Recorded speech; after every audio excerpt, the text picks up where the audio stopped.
नमस्कार, मैं हूं मनीष कुमार और आप देख रहे हैं द फेडरल देश।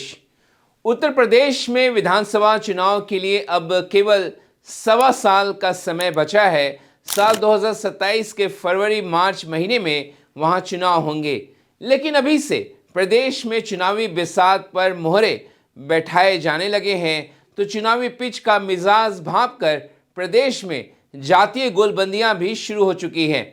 दिलचस्प बात यह है कि ओबीसी या दलित वाले नैरेटिव से इतर यूपी में सवर्ण जातियों यानी क्षत्रिय और ब्राह्मणों के बीच ज्यादा हलचल दिखाई दे रही है।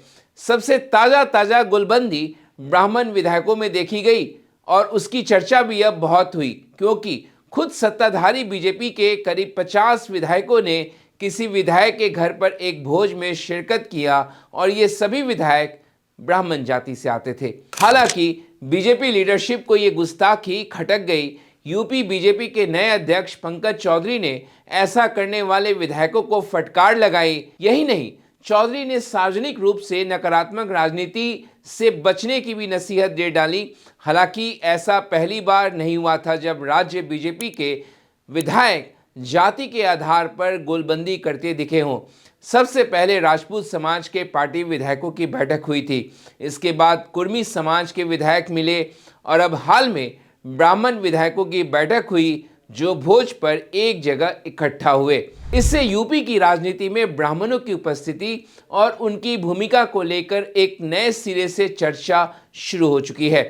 बीजेपी के ब्राह्मण विधायक की ये गोलबंदी इसलिए भी अहम मानी जा रही है क्योंकि यूपी में सत्ता के शीर्ष पर ठाकुरवादी राजनीति के आरोप लगते रहे हैं। स्थिति को भांपकर कांग्रेस ने यूपी के चुनावी साल में धन्यवाद रैलियों के जरिए ब्राह्मणों को साधने का प्लान बनाया है।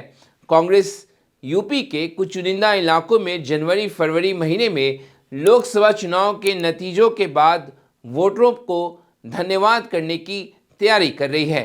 माना जा रहा है कि कांग्रेस ब्राह्मण गोलबंदी को हवा भी दे सकती है। वैसे भी एक जमाने में यूपी में ब्राह्मण कांग्रेस का कोर वोटर माना जाता था।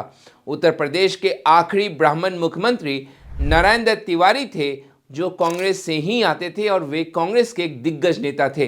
लेकिन 1990 के दौर के अयोध्या आंदोलन के उभार से बीजेपी ने इस तबके को साध लिया, लेकिन मंडल वाली राजनीति शुरू होने के बाद ब्राह्मण केवल वोट बैंक बनकर रह गए। 1980 से लेकर अब तक बीजेपी के 15 प्रदेश अध्यक्षों में 6 अध्यक्ष ब्राह्मण जाति से रहे, जिनमें माधव प्रसाद त्रिपाठी, कलराज मिश्रा, केसरीनाथ त्रिपाठी, डॉक्टर रमापति राम त्रिपाठी, लक्ष्मीकांत वाजपेयी और डॉक्टर महेंद्रनाथ पांडे शामिल रहे हैं। 2017 में बीजेपी जब यूपी के सत्ता पर काबिज हुई, तब उसके 46 ब्राह्मण प्रत्याशी ने विधानसभा चुनाव में जीत हासिल की थी। सपा के 5 और कांग्रेस के 1 ब्राह्मण प्रत्याशी जीते थे, जबकि बहन जी की बीएसपी का एक भी ब्राह्मण प्रत्याशी जीत हासिल नहीं कर सका था। 2022 में भी बीजेपी के 46, सपा के 5 और कांग्रेस के 1 ब्राह्मण प्रत्याशी ने जीत हासिल की।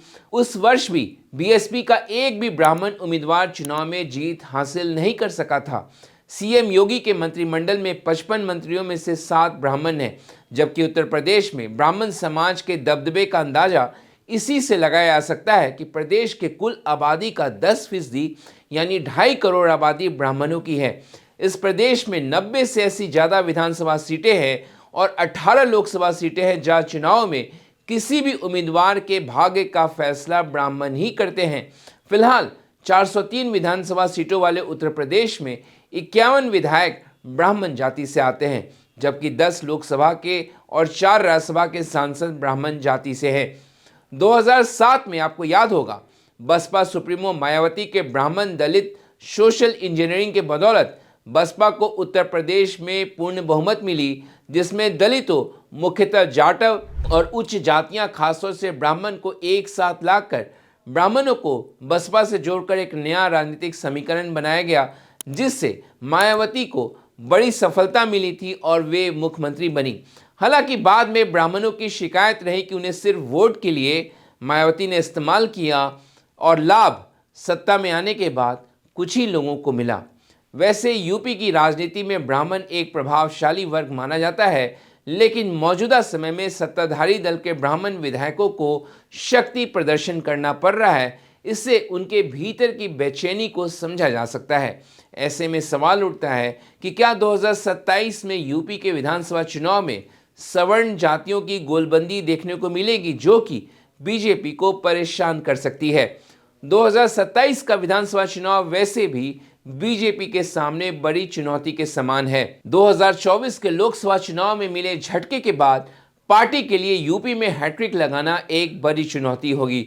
बीजेपी की टॉप लीडरशिप ये नहीं चाहती कि उसे समर्थन देने वाले किसी भी वर्ग को ये न लगे कि उसकी उपेक्षा हो रही है। लेकिन जातियों के आधार पर विधायकों की इस गोलबंदी में छिपे राजनीतिक संदेशों को पहचानना बहुत जरूरी है। अब ब्राह्मण यूपी की राजनीति में अपनी सबसे बड़ी हिस्सेदारी हासिल करने के लिए कमर कसते हुए नजर आ रहे हैं। तो आपको हमारा ये वीडियो कैसा लगा, कमेंट बॉक्स में जाकर जरूर कमेंट करिए। हमारे वीडियो को आप लाइक करिए, शेयर करिए। अभी तक आपने द फेडरल देश के यूट्यूब चैनल को सब्सक्राइब नहीं किया है तो उसे ज़रूर सब्सक्राइब करें, और कोई भी सुझाव है तो ज़रूर हम तक पहुंचाएं।